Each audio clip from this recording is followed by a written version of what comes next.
This is SoundNotion, the weekly podcast for new music and music news. I'm Patrick Gulo. I'm Sam Merciers. I'm Dave McDonald. And I'm Nate Blayton. And there's a new album coming out. Ooh. A new album? There's only one new album coming out? There's a new album. It's a special week this week. Yeah, not just any album, a new album. So this is the Krzysztof Penderecki, Johnny Greenwood compilation. It's not a compilation, is it? Or they're feeding off their own pieces. It's a collaboration. Mm-hmm. Which should be pretty cool. Sam is very excited. Yeah, I'm very excited. I wanted it to be the pick of the week, and then Dave pointed out that It doesn't come out until March. it doesn't come out until March. So, well, it would be nice to talk about. We won't have anything to listen to on the show, so... I'm sure it will sometime be the pick of the week, but it is not the pick of the week this week. Mm-hmm. Right. Stay tuned to find out that special surprise. Yeah. All the pieces that are on there have been premiered and played live. Johnny Greenwood is writing original pieces, and the pieces that are on the CD of Penderecki's are, Threnody and Polymorphia. And then Greenwood has 48 responses to Polymorphia, and then a thing called Popcorn Super Het Receiver, which apparently has material or vice versa from his score to Soon There Will Be Blood, or There Will Be Blood, which was pretty cool also. Yeah. Did you see that movie? Yeah. Dark and scary. Yeah.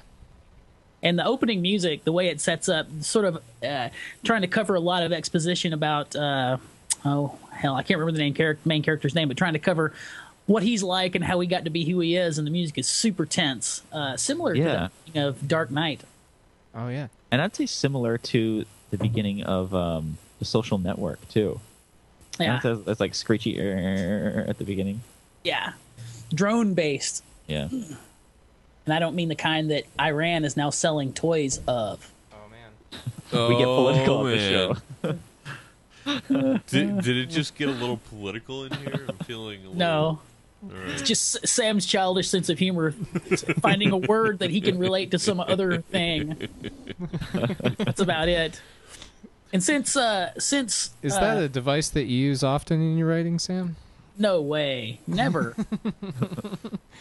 And since Patrick went out of order, I'll get us back on track. Oh. Congratulations to friend of the show, that's right. Alex Ross.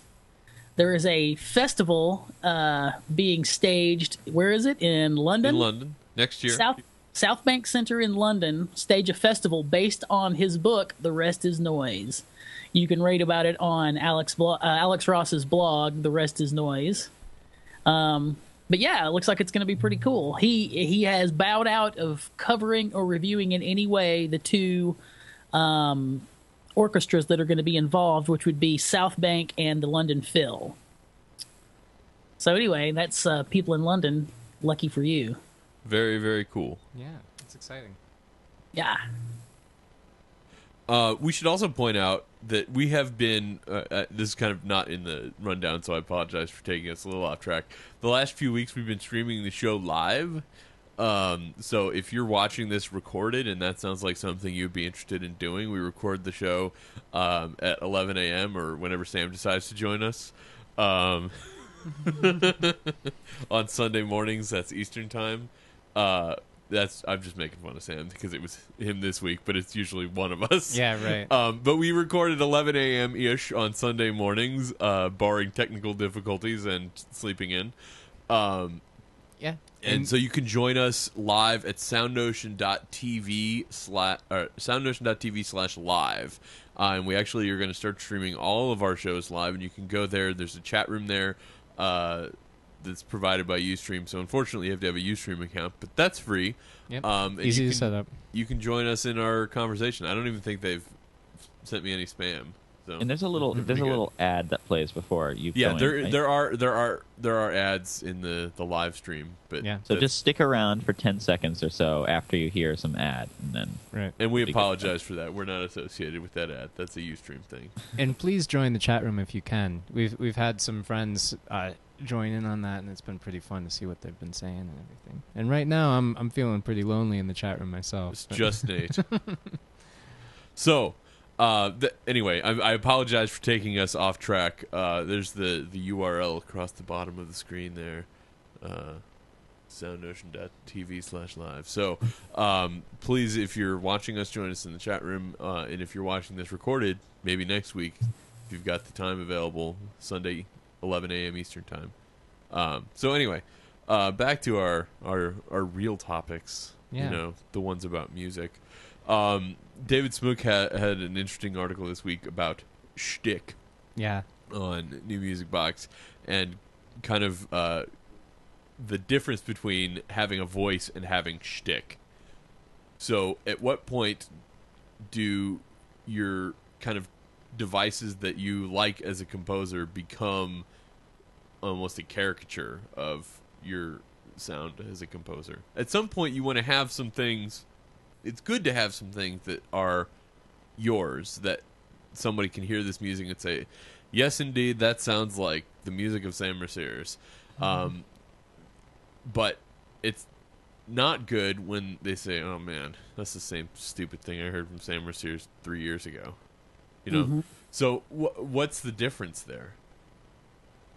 Well, I think, like, the examples that David uses are painters and the way he describes what they produce, or painters and visual artists, and the way he describes what they produce is based on sort of a narrative that has to do with something tangible, like German mythology, or huge photographs of public spaces. When you see that, it's a public space, it's a huge photograph, and that's what it is, and you can compare it to other things that come, but music doesn't say huge public space or German mythology. You know, it can never say those things, so it can't be offset and sort of categorized in your own brain in that way.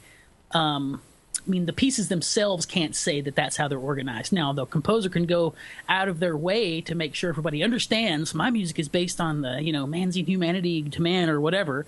But the music is not really going to say that in and of itself unless it has text. So when you do have something that recurs enough or is distinctive enough to make people go, that's Steve Reich, as an example, I think you get close or you're in danger of doing shtick anyway. Because something that's always going to be recognized as yours almost has to be a shtick. Maybe it's the same thing, just one is pejorative and the other's not. Wouldn't you say that?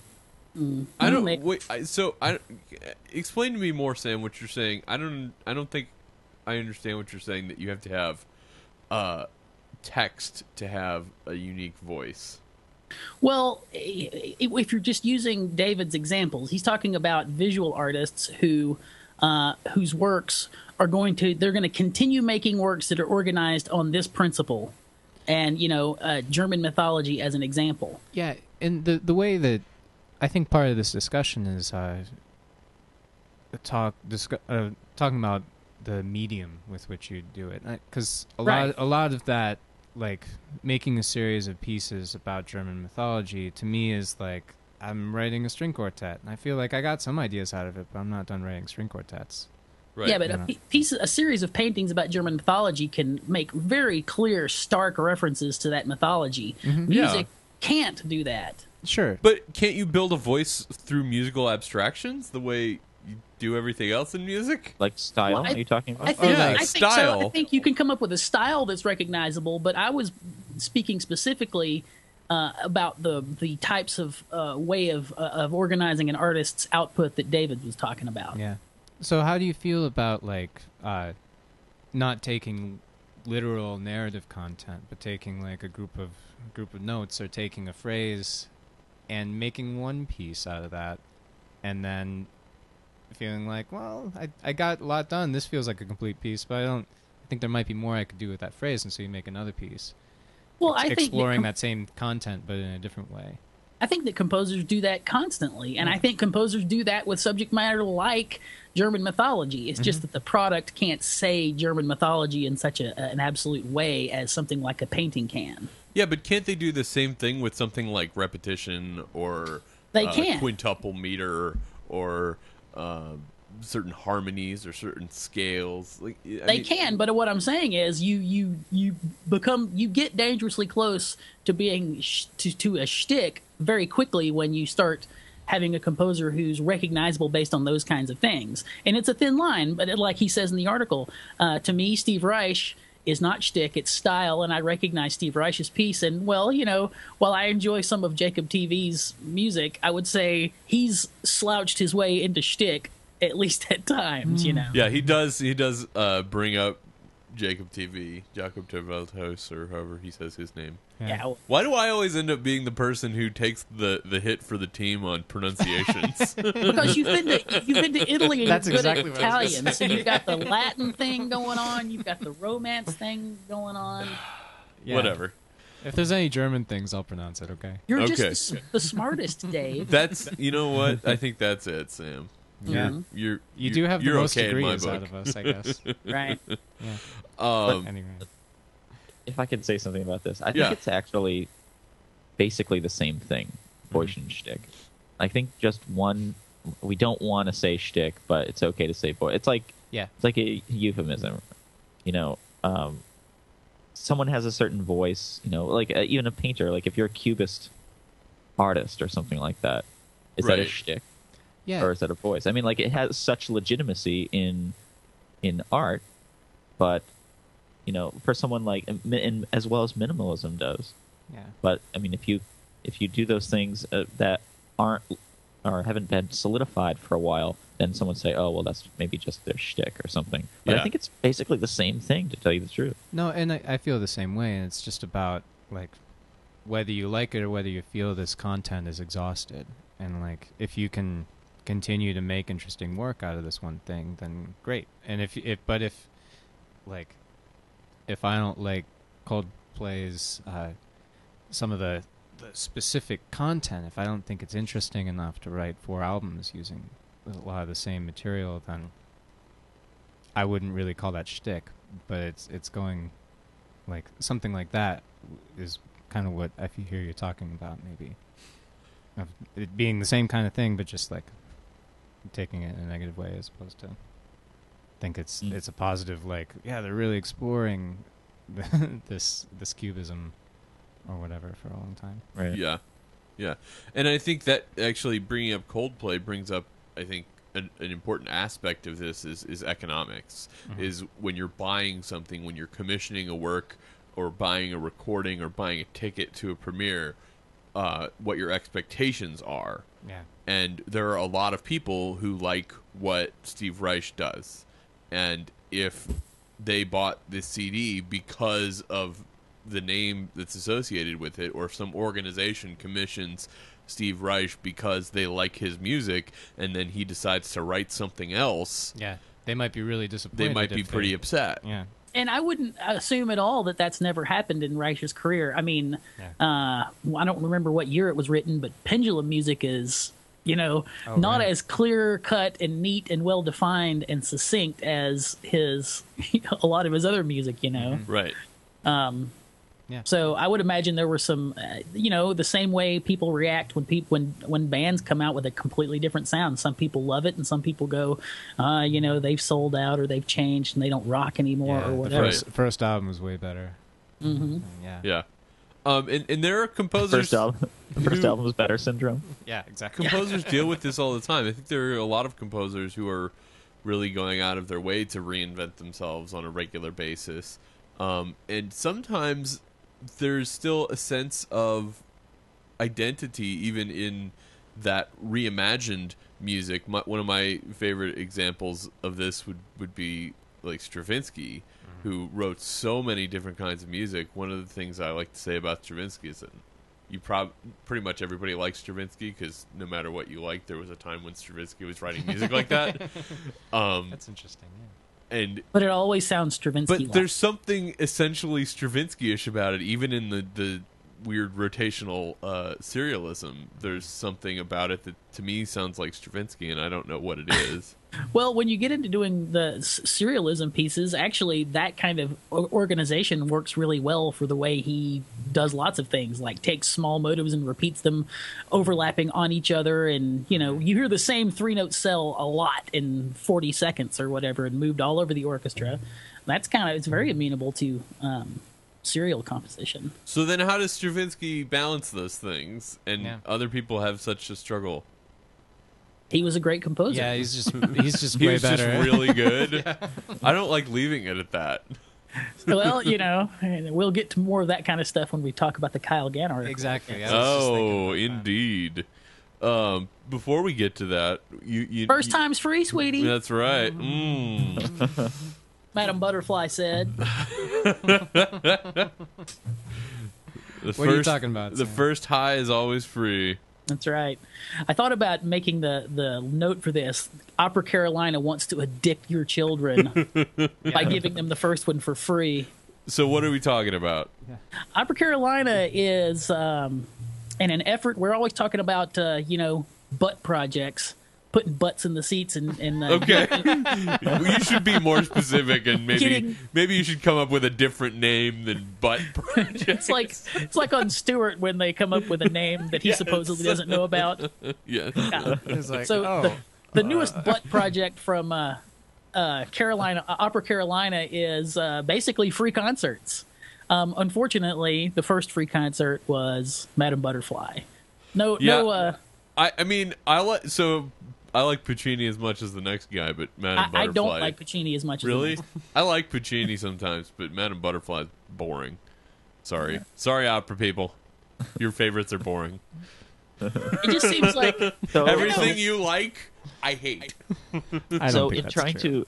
to build an audience for this, do you think they should be starting out with this whole initiative with an opera like Madame Butterfly, or some Satyagraha or something like that?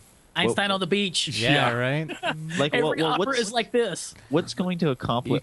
How will they accomplish their goal most effectively with something like this or a different opera? No, I think Puccini is fine, and I was Yeah. just being a doofus because I don't like Well, this particular opera. But I think a lot of other people probably would like this kind of opera. I Puccini think is they would fun. like La Boheme more if you got to go with Puccini, Yeah. get some La Boheme, get some Turandot. But no, this is just like personal preference and my impatience with things that are too long. Well, I think they could have gone, 100 years newer or more. And there's plenty of newer operas that are 100 completely. years newer or more than Puccini is like the 70s.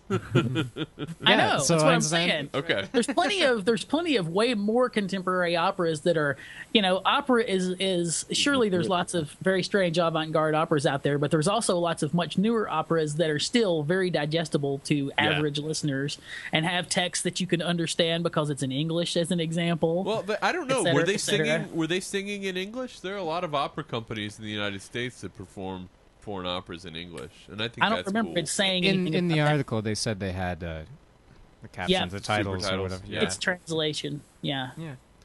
I see. I think more American opera companies, especially for efforts like this, should perform their stuff in English. And I know that's controversial. A lot of people like hearing their opera in languages they don't understand because they're Right. somehow Dave, inherently beautiful. is your Italian good enough that you can understand what they're saying in Italian opera? I can understand some of what they're saying, but even Italians follow the libretto because Yeah. you can't understand anything opera Right, singers say. with the vowels and everything. Wait a minute. She just asked what time it was. Right, She just asked where the bathroom was.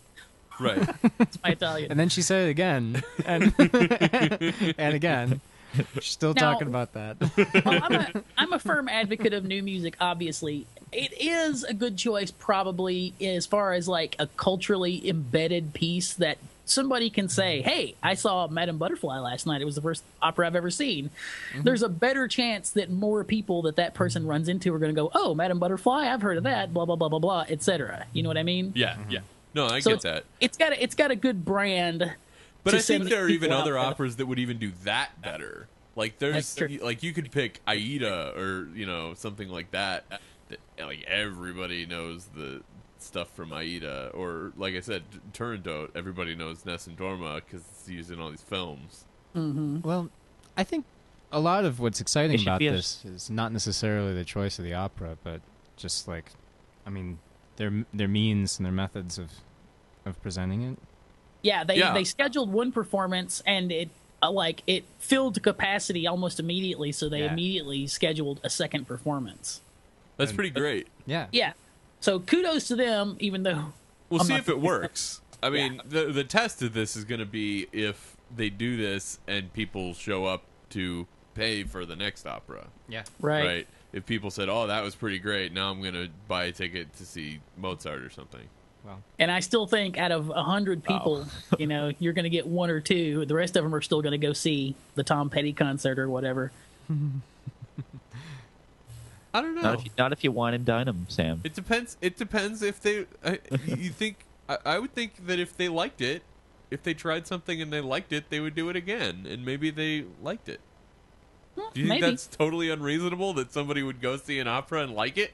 No, I don't think it's totally unreasonable. I just think the number I of just think people it's they're going to... somewhat unreasonable. No, I don't well, think it's you know what? totally unreasonable. I just think it's mostly unreasonable. it's like I'm not just- all dead. Just I'm most just- of dead. There's a big I'm difference. just calculating a investment versus return is probably going to be fairly low in developing new audience members that come back and buy multiple tickets or a subscription for the year or something like that.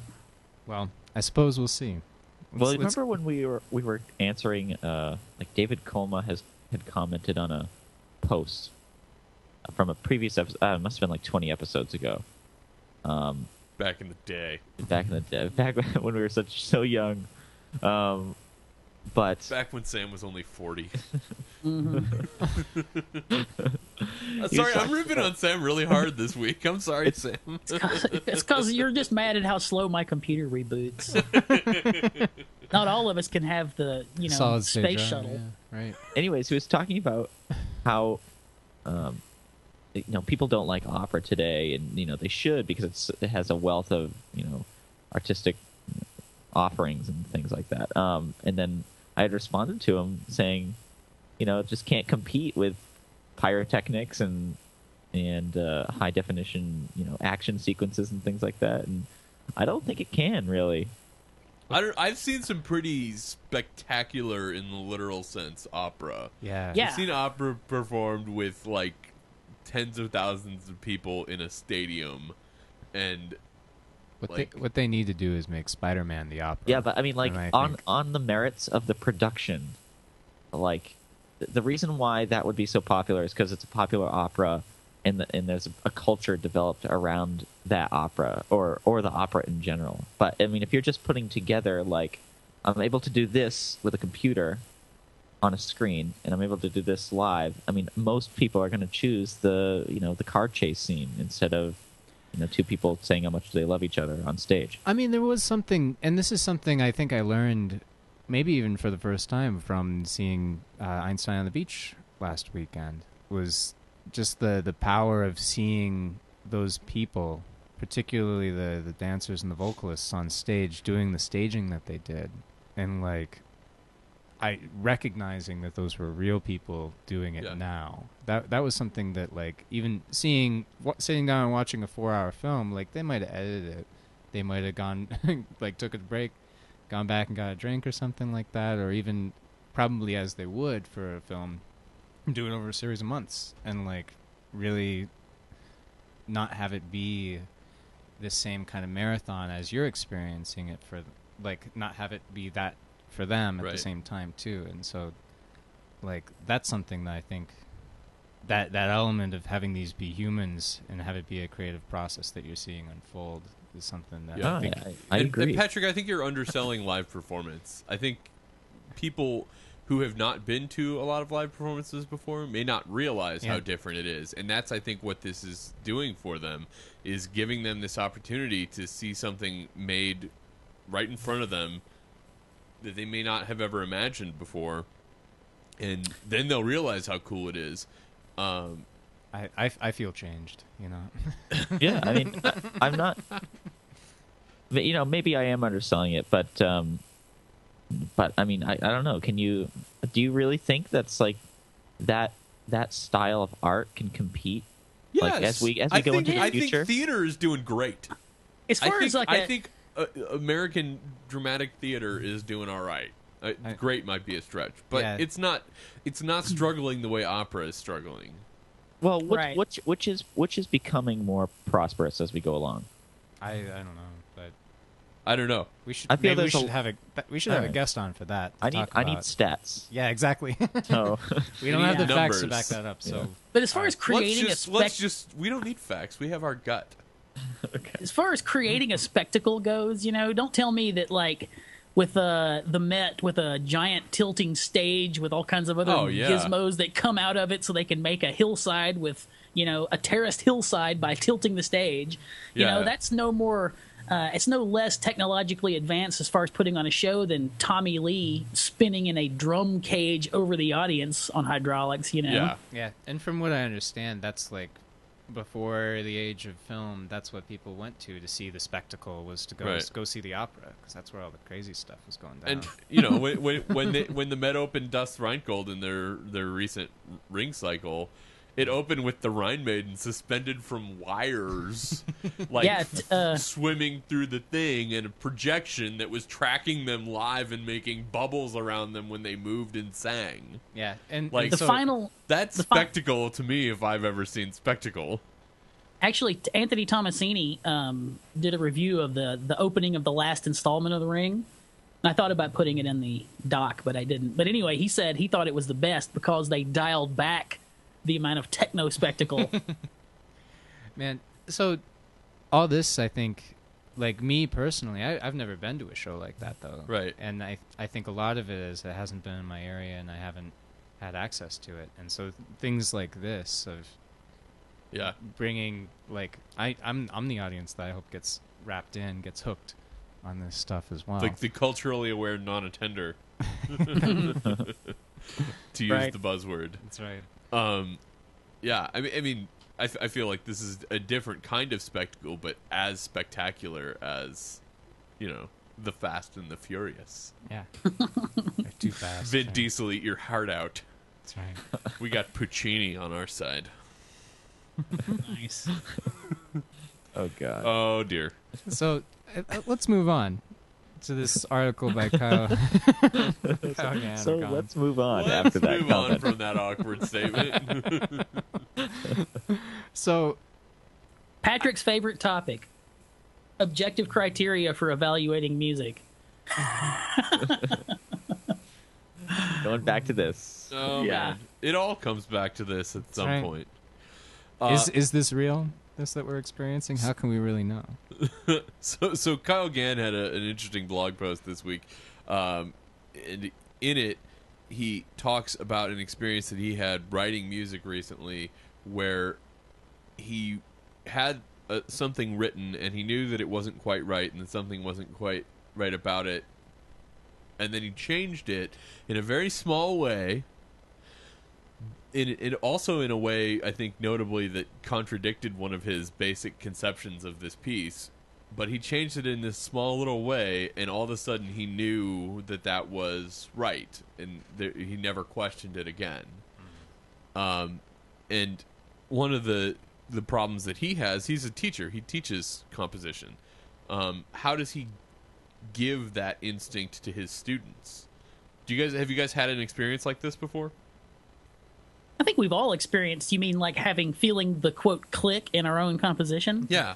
Oh, yeah, absolutely. And he uses the word click as well. Yeah, and also that you should experience that. Yeah. Absolutely. And, I don't think that I've ever had an idea of mine that clicked in the way he's talking about that didn't turn out, being amenable to the listeners as well. Right. And the thing is that, he's expressing this idea that there is a right thing to happen at a given point in a piece of music, and that other things that might happen there could be wrong. And so there's this strange objectivity that, in the context, maybe I think his implication is that we would have made that same choice. Because this is the right one. Right. What do you think about that? I think the right thing is different for everybody. I should hope so. Well, yeah. Let's say he changed the meter to 5/8, and he felt something inside him that said, okay, this rhythm is grooving with me when I think about it like this, and I apply that to the rest of my piece. Who's to say if someone didn't write that exact same thing? It makes me wonder if his students are writing minimalism, because to me, if you're writing something that sounds like,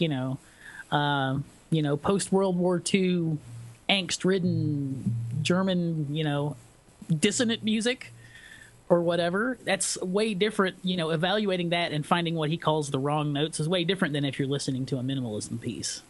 How so? Well, he's talking about riding around in his car and listening to it and having the wrong notes jump out at him. I think that process is going to function way differently if you're listening to like a through composed piece for, whatever, versus a minimalism piece. I don't know. I think he's trying to talk about intuition in kind of this universal sense, though, that might be applicable to all kinds of music. Maybe. Well, yeah, certainly. But maybe picking out specific notes is not going to be as easy in a big, thick, dense score. Sure, and I think this kind of dissonance. intuition expresses itself differently in different kinds of music, for sure. Sure. I think this whole idea makes the idea of teaching composition and going to school for composition problematic, where if all you're getting out of these lessons is just it's like trial and error of trying something and then whether or not your professor likes it or thinks it's right. So I think the difference here is that Kyle Gann isn't saying like or dislike. He's saying right or wrong, and that's a different thing. Yeah. Yeah. And also,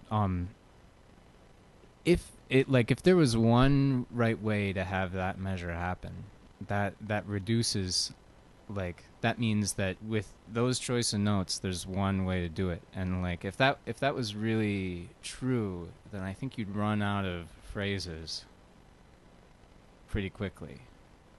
You'd run out of choices. What I think is more real is that there's lots of different ways. Right. And lots I think of different right ways you to can make change something right by its context. Yeah. Yeah. And that's what he's doing. I remember when I was performing more, playing this passage, and I needed a breath here. I needed a little bit longer break than might have actually been written in the music, and it was at the end of this really gradual diminuendo. Yeah. And I remember my professor saying, well, if you take that softer at the end, then it's right to take a little bit longer space there. So if you need physically that space, then you need to taper that more at the end. And at first I thought, well, that's oddly deterministic. Right. But then I played it, and sure enough, he was Works. absolutely right. Yeah, right. And so that's if you want this, then there's these options of ways you can get there. Right. And so I think finding something that feels right or sounds right and then sticking with it, I think that's the problem. Well, one of the things I think you said to me was my favorite is write a phrase and then rewrite it and then rewrite it, and usually the fourth one is going to be be the one that's good. Right. But not accepting that this is the thing that feels right or that is right, and continuing to revise and rework. Right. So the interesting thing to me is that he's saying that there is, when you're dealing with your own music, there is an objective evaluation, an objective point of view from which to evaluate it, but he can't tell you what the criteria are. Yeah. You just know it. Intuition is tricky. And I think that's worth working on, though. Trying to figure out what and by is. extension, he's suggesting that you can do that with your students. The assumption being that you've developed some sort of a relationship with them, that you can hear their music and sort of bend your intuition into it. Right. And I think what you were saying is that there's this trial and error process, and I feel like that's really what a lot of education is, especially applied education, where you're learning to do something. In the case of learning to write music, sure, it's a lot of trial and error, and you have to develop that sense of intuition by showing this to someone, and you may not realize that something might make it better. Mm-hmm. And so you show it to somebody who's an expert and he points at it and says, that could be better. Yeah. And I used to have this in my composition lessons at Michigan State all the time. My professor would point something out and say, that could be better. And then he would make a suggestion, and I would usually not like his suggestion, but eventually he would convince me that the way that I had it was wrong. And then I would go home all week trying to fix the problem while not using his suggestion. and when you usually eventually end up the using his result was suggestion. pretty good. And I think there are always more ways to achieve any musical goal. Right. Yeah. So, Kyle Gann, what's the verdict on Kyle Gann? I mean, Well, my favorite part is he's quoting from the article that Ives read before writing his essays. He says the popular demand for an objective criterion is strong. And I think that's where a lot of people, no matter what the group of people, whoever they are talking about, they want something objective to use as a criterion for their opinions to break on, and sometimes it's pretty obvious what it should be, and then sometimes it's not. Yeah, you want a nice, neat little rubric for evaluating this piece of music. I feel like that's what And that's science why- is, though. And that's the reason why we're given so much license in the arts to have professors or whoever it may be do like wacky things, because there's no objectivity. So you can be like, obviously this piece is great because I'm telling you it's great. Yeah. Look at the things I did here. And I don't then think it's everyone, true that there's no objectivity, and we've beaten this horse before. Yeah. Well, I mean, all right. What I like about this article, let me just though- say this: there's, like you're talking about, there's no rubric. Yeah. Okay. I really To like say, this intuition as a tool. It's not math. Intuition, what? I really like this using intuition as a compositional tool, and that's a really cool thing, and so I'm glad. Well, to me, it seems like use your intuition or start writing total serialism, and then still your intuition is involved. Well, I think what he's doing here is what this article is talking about is that connection between your intuition and your intellectual decisions, which I think is the interesting part of writing music for me.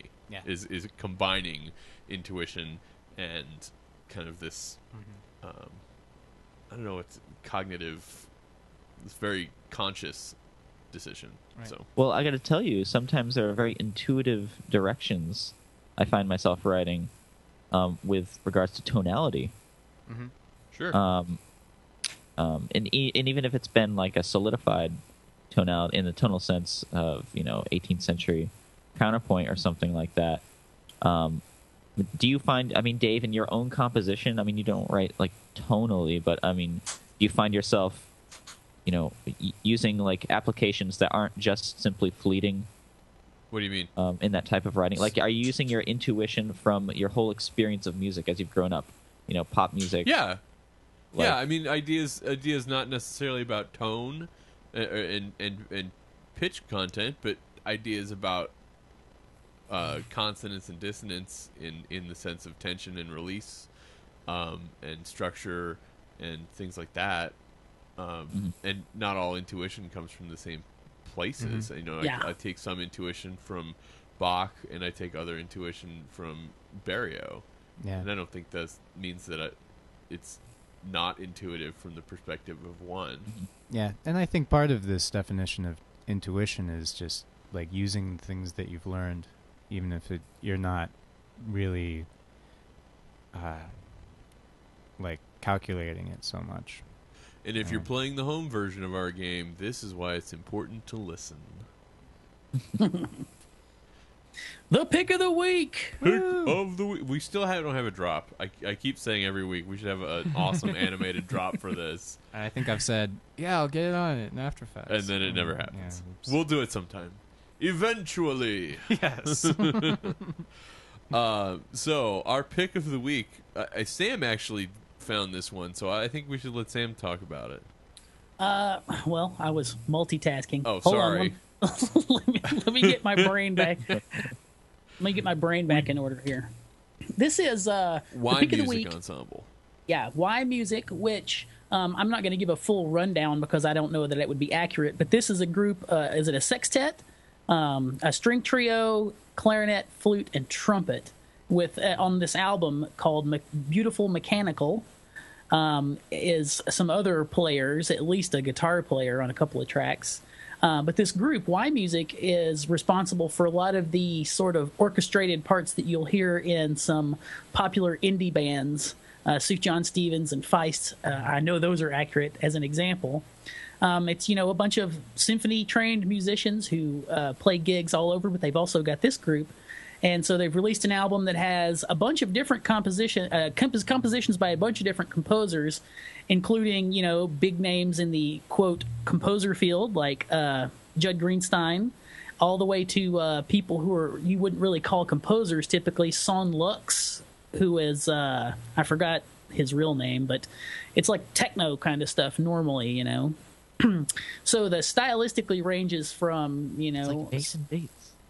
Yeah, stylistically ranges from basically like sort of acoustic electronica all the way to stuff that sounds like sort of, Aaron Copland, sort of. But the most amazing thing to me about all the tracks on this album is that they get a nice big sound. I think they're kind of making it sound in places like Daughter of the Waves by Sarah Kirkland Snyder sounds orchestral a lot of the time just because of the way the way it's recorded, which I'm totally fine with. So anyway, it's a really cool album. I think it strikes a balance for people who are looking to get some, quote, art music and aren't sure what to get. This would be a good introductory set, if you will, I think, because it's not too crunchy or grinding, and it's I can see somebody using most of this music or lots of parts of it in like a spin class or something. It's grooving. It's grooving, or some indie film as well. That's what I was thinking. When that's where I thought you were going to go with that. Was I could see somebody using this in some no budget indie film. Yeah. You can use your classical music ears to listen to this, or your pop music ears, and I think it'll work pretty well. That's exactly right. That's a good way to put it. And we should point out that it's available on iTunes and Amazon, and you can stream it on. It's actually a Bandcamp site. Yeah. Which links straight to from New Amsterdam. This is being released by New Amsterdam. And I think we can embed it in our show notes, so you can actually just listen to it on our site, hopefully. Yeah. And Proven Badlands by Annie Clark is a free download on the Bandcamp site. Yeah. So one of the tracks out of the 7. And it's a pretty cool piece. And it's not the one we're going to say, but I like to say the Proven Badlands. I love cool programmatic titles that just are programmatic enough. And if you listen to the piece, I think you'd agree Proven Badlands is a really cool title for that piece. I was listening to this student piece when I was an undergrad that I remember. It was called Space Desert Plus Televisions. And after it, I thought to myself, yeah, I can hear Space Desert Plus Televisions. Whatever the heck that means. That's exactly what that sounded like. Not quite Space Desert, but with TVs. Yeah, I see it. Yeah. Well, anyway, I think Beautiful Mechanical is a pretty good description of the title track of the album, and I think that's one we're going to listen to, or part of, isn't it? Yep. So yes, we are. I think just going from the top would be okay. Sounds good. Let's hear it.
So that was Beautiful Mechanical by Son Lux, performed by Y Music on their album Beautiful Mechanical, which was released last fall. Very, very cool stuff. And I know it doesn't sound like it, but as a trumpet player, that trumpet part is really hard. That guy's a hoss. Well, you gotta. I was gonna say the same the whole thing. He does that the whole piece, but just playing that lick once would be really hard. That's pretty high. I mean, that's not chump change kind of note to just pluck out and make that nice and round. Right. And, you know, I think that says a lot about this group, that they're playing this music that's relatively simple musically, but they're so serious about it, and they play it so amazingly well. I think that's really one of the things that appeals to me about this recording, is just how amazing the performance is. Yeah, and you know, you already said it, but that trumpet player playing in that ensemble, being the trumpet player, is not the easiest gig in the world. Right. Because if you want an instrument that's going to be hard to make blend and nestle down into the texture, it's always going to be the trumpet. Right. Yeah. And I'm sure some work done after the fact to make that work a little better, but still, this is. But I'm sure they also give great live performances. Not an easy thing to do. Oh, sure, yeah. Anybody that can play that, I'm sure, can give a pretty good live performance. Yeah, and I think that there's something of value in every piece. The ones that I would probably get tired of the quickest because they're sort of. I don't know, maybe shticky. That's what they call a callback in the biz. A whistle, a toot, a macaroon, and a paper, a pen, a note to a friend, both by Sarah Warden, who is, I think that's the My Brightest Diamond lead singer. Oh, cool. She's Shara Warden. Yeah. Both of those are, you know, I would get tired of them quick, but they're both 3 minutes or less. So, you know, that's good. So you don't have to, yeah. So you don't have the opportunity to get tired of them. Right, and to me, it's like they're perfect. You know, like it's a kind of the problem I have with both of them is that one of them sounds sort of African-y, you know, that's the way you describe it. Yeah. And the other one sounds sort of Asian-y, you know. I have to listen to these. Yeah. So I would use get them in tired your of world music class, Dave. Yeah. Not gonna happen. So anyway, a good release all the way around, available on iTunes and Amazon, and streaming from bandcamp.com. Yeah. YA Music. Yeah, and like I said, I think we'll probably have this embedded in our show notes for this episode, SoundNotion.tv/SN. Fingers crossed. Yes. Mm-hmm. So I think we should probably just wrap it up then. This was a really, really nice episode. Kind of almost didn't come together for a number of reasons, but we got it knocked out. And we got those some really interesting stories. If you'd like to read those stories that we talked about instead of just hear us blather on about them, you can find links to them at our website. Again, that's soundnotion.tv/SN. If you have any comments that we left out, or if you disagree with some of our comments, you can leave your thoughts there as well. You can also find us on Facebook and Twitter. We're at SoundNotion on Twitter. We would also love for you to subscribe to this show. This show and all our shows from SoundNotion TV are available in the iTunes store for free. And so you can subscribe there and catch every episode.